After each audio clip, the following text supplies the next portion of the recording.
Otep, bien-aimés frères et sœurs, vous connaîtrez la vérité et la vérité vous affranchira. Ça, c'est pas moi qui le dis, c'est la Bible qui le dit. Mais moi, je vous dis mieux. Vous connaîtrez la vérité historique, notamment celle de vos ancêtres kémites, et vous aurez une vision globale de ce que c'est que la vraie souveraineté politique. J'ajoute, vous reviendrez à la spiritualité africaine ancestrale et vous comprendrez les enjeux de l'indépendance économique. Et pour terminer, vous accepterez votre identité culturelle kémite et vous obtiendrez deux choses. La première, c'est la paix. La seconde, c'est le développement, à une condition. L'unité de toute l'Afrique noire, l'unité de tous les Noirs du monde entier.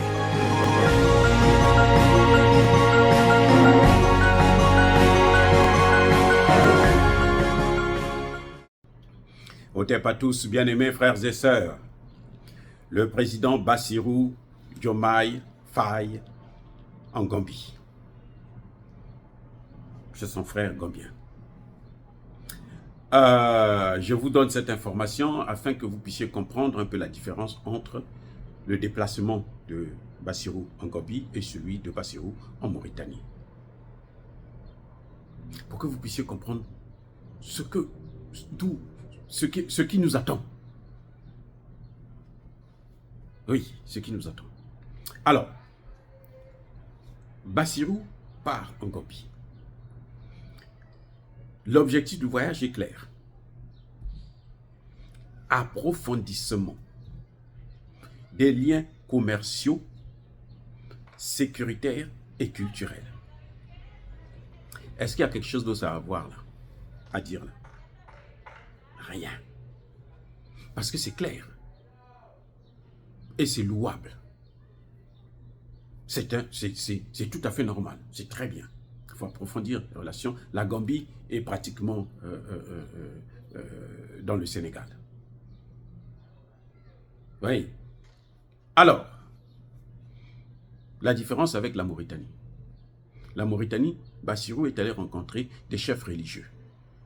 En dehors du président, bien sûr. Le voyage, c'était pour la religion. Puisque quand il revient, il met en place une direction pour la gestion des religions et autres. Fait la promotion de l'islam, machin, tout ça. Est-ce que dans le programme de Bassirou, il y avait ça?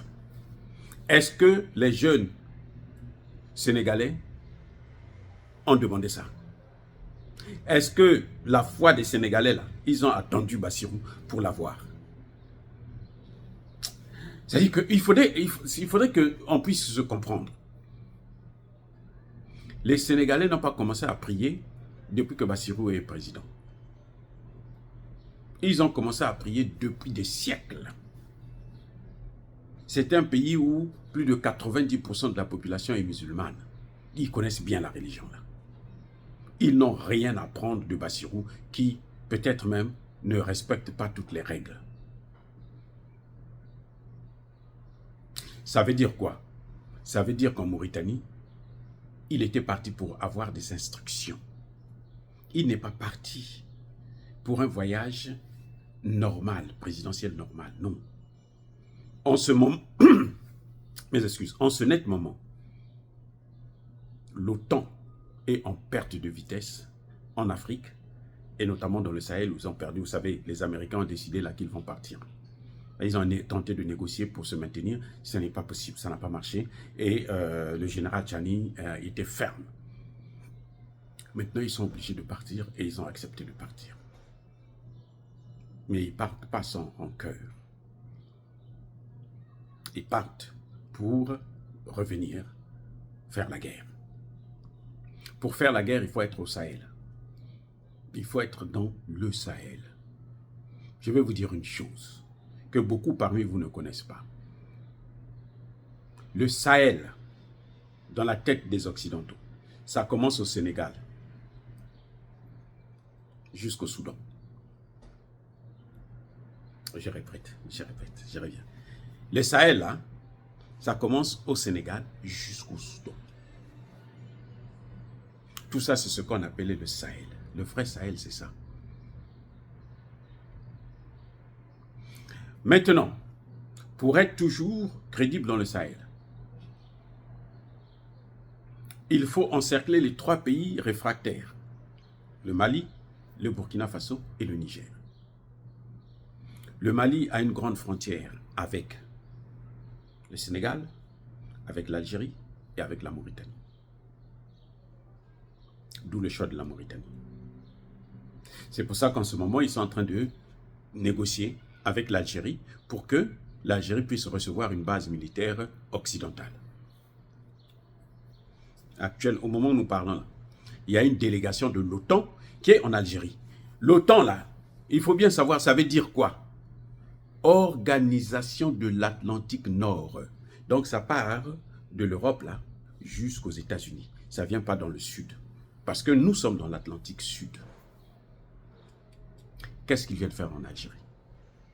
Puisque c'est pour l'Atlantique Nord. Pourquoi ils viennent négocier en Algérie? Pourquoi il n'y a pas des relations bilatérales entre les États-Unis, la France, l'Allemagne, l'Angleterre et l'Algérie? Pourquoi c'est l'OTAN qui vient, des militaires qui viennent pour parler? Et l'OTAN n'est pas une organisation économique comme les BRICS, par exemple. L'OTAN, c'est l'armée, c'est la guerre. C'est la plus grosse machine de guerre que le monde n'ait jamais connue. Je reprends. L'OTAN, hein, c'est la plus grosse machine de guerre que le monde n'ait jamais connue. Donc, quand ils vont en Mauritanie, ce n'est pas par hasard. Ils y vont parce qu'ils savent qu'ils ont des intérêts stratégiques à protéger dans le Sahel. Et ils auront besoin du Sénégal. Tout comme ils auront besoin du Bénin. C'est pour ça qu'ils sont en train de déporter un lot de terroristes au Bénin qui vont commencer l'agitation et puis pousser Patrice Talon à accepter de grandes bases. Ils sont déjà là. Hein. Il y a déjà des bases militaires françaises au Bénin. Mais ils veulent maintenant que ce soit officiel, mais des grandes bases pour venir lutter, soi-disant contre le terrorisme, mais en fait pour venir enfoncer le clou et chercher des moyens pour agresser le Niger. Voilà ce qui est en train de se passer. Donc vous voyez bien, là, il y a une grande différence entre le voyage de Bassirou en Gambie et le voyage de Bassirou en Mauritanie.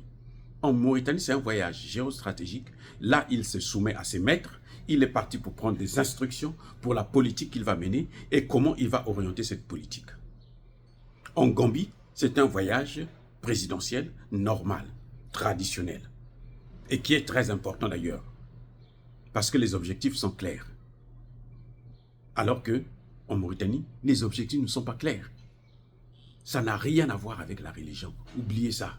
Ce n'est pas la religion. C'est pas la religion. Ça a à voir avec ses rapports avec l'OTAN. Il faut qu'on l'enseigne parce que ce n'est pas lui qui a été formé. Ce n'est pas lui qui les attendait. Ce n'est pas lui qui a été préparé. Donc il faut maintenant qu'on le prépare, qu'on le forme déjà sur le tas ou dans le tas. Parce qu'il est déjà président, donc on doit rattraper le tir. Et il faut donner des directives, des orientations. Et c'est dommage pour l'Afrique, parce que les Africains eux-mêmes trahissent leur continent. Dire cela, c'est inciter à la haine ou à la violence, non. Il n'y a pas colère, encore une fois de plus, bien aimés frères et sœurs, je persiste et je signe. Soyez bénis, abondamment bénis par le Dieu des Kémites et par nos ancêtres angélisés. Mais que tous ceux qui persécutent le continent africain le pillent et le déstabilisent, qu'ils soient noirs, blancs, chinois, arabes, juifs, indiens, qui qu'ils soient punis, maudits, foudroyés, neutralisés, écrasés, effacés par le Dieu des Kémites et par nos ancêtres angélisés. Vive l'Afrique éternelle. J'ai dit et j'assume.